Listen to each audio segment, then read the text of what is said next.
الترشيحات للأسف هي فيها 4 منتخبات صحيح، لكن في مواجهة قوية ومباشرة بين المغرب وفرنسا، وهي المواجهة التي ستترك أو سنستغنى فيها للأسف عن أحد المنتخبات المرشحة، واللي أنا كنت نتمنى أن واحد من الثلاثة المنتخبات اللي بنسميها لكم تو هي اللي حتكون زوز منها في النهاية، المغرب، الأرجنتين، فرنسا، رغم قوة إسبانيا في الشكل الفني وفي قدومها من الخلف. المغرب تقابل فرنسا في الدور القادم، إسبانيا بلجيكا، النرويج إنجلترا، وفي المباراة الأخيرة يلتقي ميسي مع سويسرا، أو عفوا الأرجنتين مع سويسرا. أبدأ في محور مهم وآخر يتعلق بالدور القادم، عنوان يتصدر الكثير من الصحف، وهو الاستنزاف البدني، لإضافة أولا دور آخر بعد دور المجموعات وهو دور 32، ومباريات عديدة انتهت بالأدوار أو بالأشواط الإضافية. من يستطيع النجاة حتى النهاية؟ هذا في علم الغيب معناها، ولو أنه نتحدثوا على تطور الأساليب العلمية، تطور الاستشفاء اللي يقع حتى بعد المقابلات، وعلى الحمامات الطبيعية بالثلج وغيرهم. ونعتبر وانه اليوم شوف، اذا كان فما حافز هو كاس العالم، معناها اللاعب اذا كان فما حافز باش يوصله هو كاس العالم. تقول لي استنزاف، انت عندك بالقانون عندك 26 لاعب، اذا كان انت تركز على 13 و14 لاعب تواصل معاهم الى الاخير، معناها عندك مشكله، مش قادر باش توصل الى الاخير.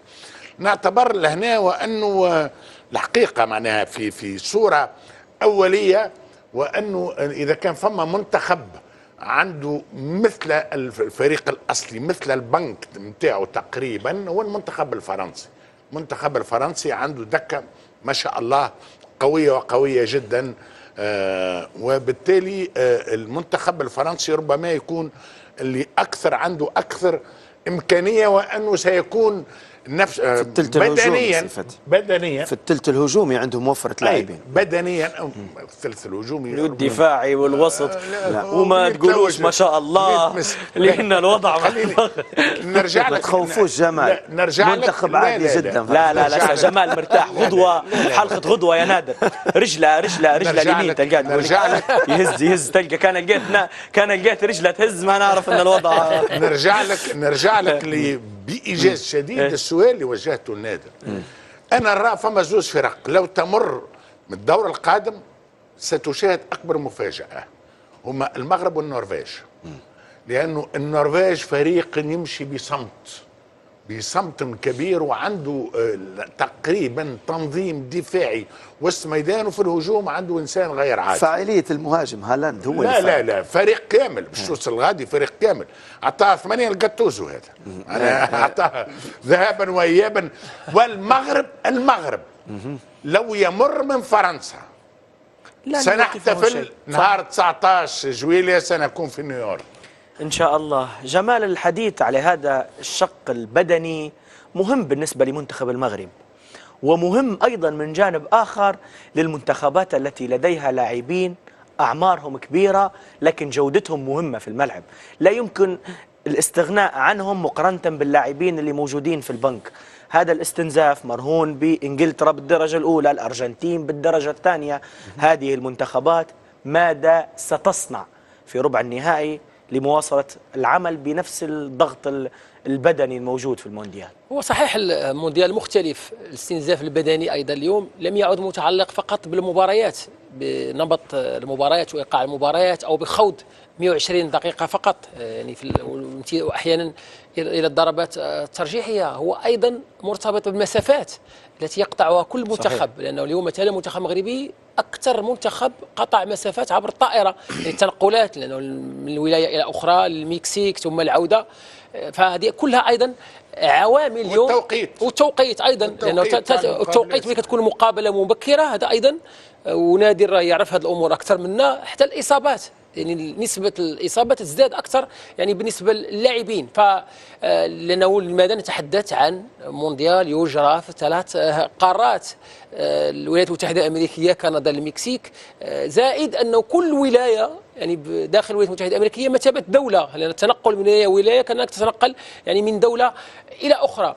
ولكن الايجابي ايضا انه اليوم ايضا تطورت الامور، الجوانب العلميه، جوانب الاستشفاء، جوانب يعني المحافظه على جاهزيه اللاعبين، هذه الامور ايضا تطورت كثيرا يعني بالنسبه للمنتخبات، وبالتالي اصبحت تجد الحلول مثل ما مثلا وجدها المنتخب الانجليزي امام المكسيك، لانه خاض مباراه في ارتفاع يعني كبير عن سطح البحر لم يعتد عليه لاعب المنتخب الانجليزي، لان اعلى ارتفاع في انجلترا لا يتجاوز يعني 200 متر، فبالتالي هذه ايضا ظروف واختبارات بالنسبه لهذه المنتخبات. والجميل ايضا انه عدد من المدربين لا يختبئون يعني خلف الاعذار، لا يختبئون خلف المبررات حتى يحافظوا على الجاهزيه الذهنيه للاعبيهم اثناء اجراء المباريات. نادر، باختصار حول هذا الموضوع، انجلترا في وسائل الاعلام وفي الصحف هي المنتخب الذي متاثر خاصة من ناحية المشاهد اللي شفناها بعد المباراة،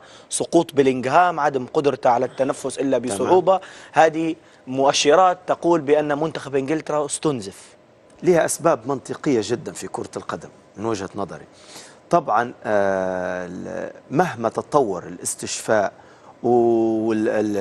وحداثة يبقى شيء مهم، معدل العمر للاعب، سرعة الاستشفاء للاعب اللي تحت 30 سنة يختلف على فهنا. دائما بتحط في المعيار معدل أعمار كل منتخب، هذا سبب رئيسي. والسبب الثاني والأهم هو استحداث البطولات، وفرة المباريات خلال الموسم، لأن أنا لا أختزل المشاكل البدنية أثناء البطولة في كأس العالم في حد ذاتها. نشبهها لك ونقرب الصورة، سيارة ماشية 50,000 مش زي سيارة ماشية 100,000. كل ما يستهلك اللاعب من خلال المباراة لاحظنا معناها استحداث البطولات. اليوم لما أنا أشرت لنقطة الشامبيونز ليج مهمة، معدل الكيلومترات اللي تقطع أثناء مباراة الشامبيونز ليج أعلى كيلومترات، بالتالي اللاعب يستنزف في حاجة اسمها مخزون بدني للاعب. اليوم الأدوار النهائية في كأس العالم نسبة 90% يلعبوا في الشامبيونز ليج، يلعبوا في أوروبا، في استحدثت بطولة الأمم الأوروبية، بطولة أمم أوروبا، بطولات الكأس، حتى السوبر بدا يلعب من نصف نهائي وربع نهائي، الدوري الاتحاد الإنجليزي. فالبطولات والكل اللاعبين لاحظنا يعاني، أصبحت الراحة قليلة جدا أثناء الموسم، فاللاعب يجي لكأس العالم مجهد. اليوم مهما تطورت سبل الاستشفاء أعتقد اللاعب حيواجه مشاكل كبيرة، خاصة إذا قورن هذا الشيء بالتركيز الذهني، لأن أكثر شيء يرهق اللاعب إلى جانب المجهود البدني والجري أثناء الملعب لما يفكر اللاعب. كل ما يمشي لأدوار متقدمة كل ما بيزيد نسبة التفكير في اللاعب، فبالتالي نسبة الإعياء بتكون أسرع. اللاعبين اللي جو وانت درت معناه أشرت للمنتخب الإنجليزي، المنتخب الإنجليزي يلعبوا في أكثر عدد مباريات، مجهود البدني في الدوري الإنجليزي أعلى، يجروا أكثر، يلعبوا في أدوار متقدمة في الشامبيونز ليج. اللاعب يجي مرهق لكأس العالم، وخاصة لاحظنا الدور الأول يقدر يتكيف اللاعب، عنده فرصة يعوض، لكن كل ما يمشي للأدوار الإقصائية أعتقد المجهود البدني له تأثير مباشر. بكل تأكيد، وهالمباريات هذه حنشوفوا فيها الاختلاف. شيء أخير حنتكلموا عليه اليوم قبل الحديث الفني والذهني وما سيجريه المنتخب المغربي أو كيف سيجاري المنتخب المغربي منتخب فرنسا في ربع النهائي، وسنتحدث عنها باستفاضة غدا. لكن التعيين لطاقم التحكيم هو شيء مسبق أثار الجدل قبل مدة، مخاوف كثيرة، طاقم تحكيم أرجنتيني لمواجهة المغرب وفرنسا. كابتن فتحي، عندي سؤال واحد وصريح. إثارة الجدل بدأت من جانبين في هذه المباراة. الحكم هذا يدير هذا اللقاء، وأول مرة في تاريخ المواجهات الإقصائية في كأس العالم طاقم التحكيم كامل من دولة واحدة وهي دولة الأرجنتين. ثاني شيء، الأرجنتينيين يثار حولهم الشكوك حول صناعة ما يمكن مساعدة منتخب بلادهم للحصول على اللقب. كل هذا يبقى بين نظرية المؤامرة وبين كفاءة الحكم فاكوندو تيلو. شوف أنا مش معك الأبعد. أنت مشيت ربما في كونه كامل الطاقم أرجنتيني، إذن سيعطل الفريق الفرنسي، لأنه الفريق الفرنسي باش يقاو في اثنين. أنا مش معك أكثر، مش هذا. من أدار مقابلة مصر والأرجنتين؟ طاقم تحكيم فرنسي، وكان اتهم بكونه سيعطل الفريق الأرجنتيني، ولكن في النهاية ما عطلش الفريق كأنهم الأرجنتيني. يرسمون مشهد في النهاية تقسم. ما عطلش الفريق الأرجنتيني، إذا كان عطل الفريق والفريق المصري، إذا هديتنا عدت إلينا. أنا حطينا لكم، هاكا ساعدناكم احنا مع مصر، هيا توا سيدي أنا نمشي معاك في البعيد أكثر. أنا حطينا لكم كلهم طاقم تحكيم أرجنتيني. أنا خايف على المغرب، خايف على المغرب، وقت اللي تحط لي 5 من نفس البلد نفس الطاقم التحكيمي، خاف عليه لانه ما فماش نظره اخرى، واذا كان فما تعليمات تمشي في اتجاه واحد. انا خاف على المغرب لاني انا ما ننساش 2022، ما ننساش النصف النهائي نتاع فرنسا والمغرب، وتحدثنا وقتها وجبتنا على ضربه الجزاء وبالتالي انا خايف، وانه طاقم التحكيم ربما طاقم التحكيم الارجنتيني يقول طاقم التحكيم الفرنسي هو هديتكم رجعت اليكم. جمال نبي نسألك من جانب مطمئن شوي. يخاف جمال. ايه حسيتها نظرته رجله بدات تهز من جديد. جمال ما دام رجله بدات تهز وترتو ما عادش عندي هالبوقت. طيب نعطيك دقيقة أنت ودقيقة نادر. باختصار اليوم الحديث عن طاقم تحكيم الدقيقة بتاعي شكرا. اسست من مهاجم شيء مختلف هذا. الحديث عن طاقم تحكيم أرجنتيني كامل لمواجهة فرنسا والمغرب فيه الكثير من الشكوك، لكن في شيء مطمن، هي قدرة الاتحاد المغربي وقيادة فوزي لقجع للائتلاف الأفريقي في حزب إنفانتينو يبدو مطمئن نوعا ما من أي مؤامرات قد تحاك.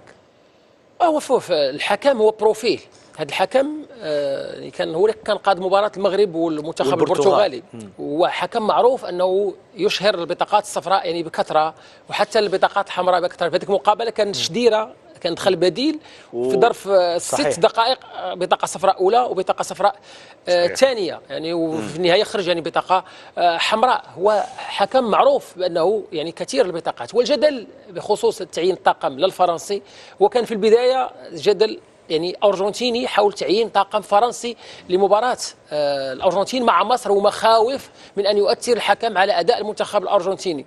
فبعد ذلك بعد الاحتجاجات تردى بيير كولينا رئيس لجنة الحكام يعني في الاتحاد الدولي بتعيين طاقم تحكيمي أرجنتيني لقيادة مباراة المغرب وفرنسا. فبالتالي كولينا يريد أن يوجه رسالة وأنه يحمي الحكام، وأنه الحكام هنا لا يتأثرون بما يتأثر به المشجع أو بما يتأثر به الإعلام. هذه هي الرسالة. بالتالي لا يمكن يعني أن نصدر حكم مسبق على كيف سيكون أداء يعني الحكم. اللقطات والمشاهد هي التي يمكن أن تعطينا تقييم. أنا أعطيتك سؤال اليوم باش غدوة كان صارت حاجة ما تقوليش شنو يكلموه بالتليفون، نقول لك راهو حضرناك من أمس. إن شاء الله إن شاء الله المنتخب الوطني المغربي يكون مركز ويعبي الشباك يعني في هذه المقابلة، ويصل إلى الشباك ويقدم واحدة من أفضل مبارياته، ولنا ثقة كاملة في المنتخب الوطني ومدربي محمد وهبي. إن شاء الله. في تواني في شكوك ولا ما فيش؟ نقطتين هما. النقطة الفنية الأولى نتمنى السيبار يكون موجود في الملعب. غدوة عندك الوقت تتمنى فيها، اعطيني الحكم. عندي القناعة الثانية، أنا قناعة وصلت لها في الحلقة، هي أنك أنت عراب نظرية المؤامرة، تحب نظرية المؤامرة، الأسئلة كلها في قالب نظرية المؤامرة. علاش يا نادر؟ لا قدامك الناس كلها مولع النار والله يطلعني بتاع قربيع لا لا لا لا بالعادة عليك بالعادة عليك. نتمنى أمنيات شكل والله هو سخني والواقع فور الحلقة قال لي أنت هذه شكلها حلقة والله ملك نظرية المؤامرة صراحة. لا ولا بريء من شكرا. شكرا. إن شاء الله السيبار يكون موجود في الملعب إن شاء الله بإذن الله. مهم جدا وجوده. يسخن اليوم. شكرا نادر، شكرا كابتن فتحي، شكرا جمال، كل التوفيق ليك، حيكون معك واحد من وجوه الخير إن شاء الله غدوة. أيضا الشكر لمشاهدينا الكرام والشكر للكاست الفني الموجود معنا. تقبلوا معنا كل التحيات في حلقة مونديالية جديدة مليئة بالجدل ونظرية المؤامرة، وبإذن الله الكثير الحديث حول المنتخب المغربي بإذن الله. إلى اللقاء.